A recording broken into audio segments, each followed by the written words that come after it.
Hey traders and investors, it's Serge Berger here. Today we'll talk about Apple. I just literally got in this morning and Apple was off to the races and I got probably 50, 60 emails within the first half hour on Apple. So this is going to be the stock obviously to watch today.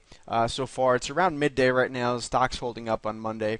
Let's see what's up. I think in the broader picture it's important to understand that Apple's sort of correction here, which certainly from a percentage point of view is a correction in late 2012 in the early parts of 2013, that really, in hindsight, was also more so a mean reversion move. Okay, the chart was just way too steep.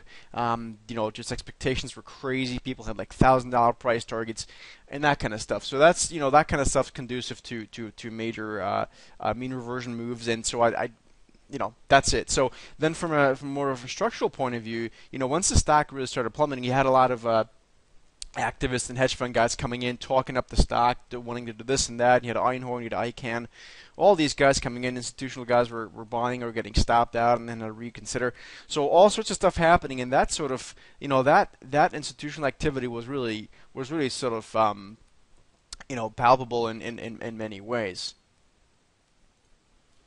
So then, it really took some time for some of the hot money guys to get stopped out of the stock, and all the negativity in the stock really didn't hit until until it pretty much bottomed out. So it was really a classic case, like a psychologist would have a field day with how this stock works. You can follow some Twitter feeds if you're interested. You can hit me up.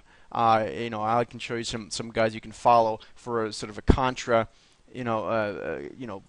indicators on this kind of stock, and sure enough, stocks are off. So really, after the fourth quarter earnings that hit in mid-April, the stock had a very important move, and sort of through a bit of a longer term lens, if you kind of have to draw these lines with a crayon as opposed to a pencil. You can see this is an important breakout that occurred here. If we zoom in a little bit more, you can see the same thing on a daily chart, and the stock's really looking good. So the most important thing, and I wrote it here, consolidation and a higher base, was the price action here over the past couple of weeks the past few weeks as the stock consolidated in a very constructive manner, rejecting the lows in this higher base. So the breakout, the after earnings breakout, the post earnings breakout stuck, and that's extremely important. And sure enough, today the stock's moving higher. So from my point of view, assuming today's move sticks, the day isn't over yet, so I don't know what's going to happen. I think the stock here's got a next stop somewhere around 625, 630 as a first upside target.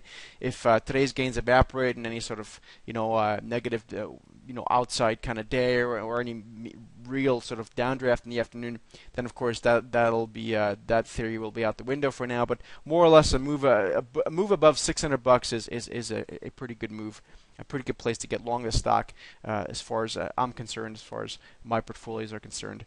And that's it. Hope this makes sense. If you got any questions, always hit me up on Twitter. My Twitter handle is SteadyTrader. If you want to get real-time trade alerts, you can go to thesteadytrader.com and sign up there. Good luck and take care.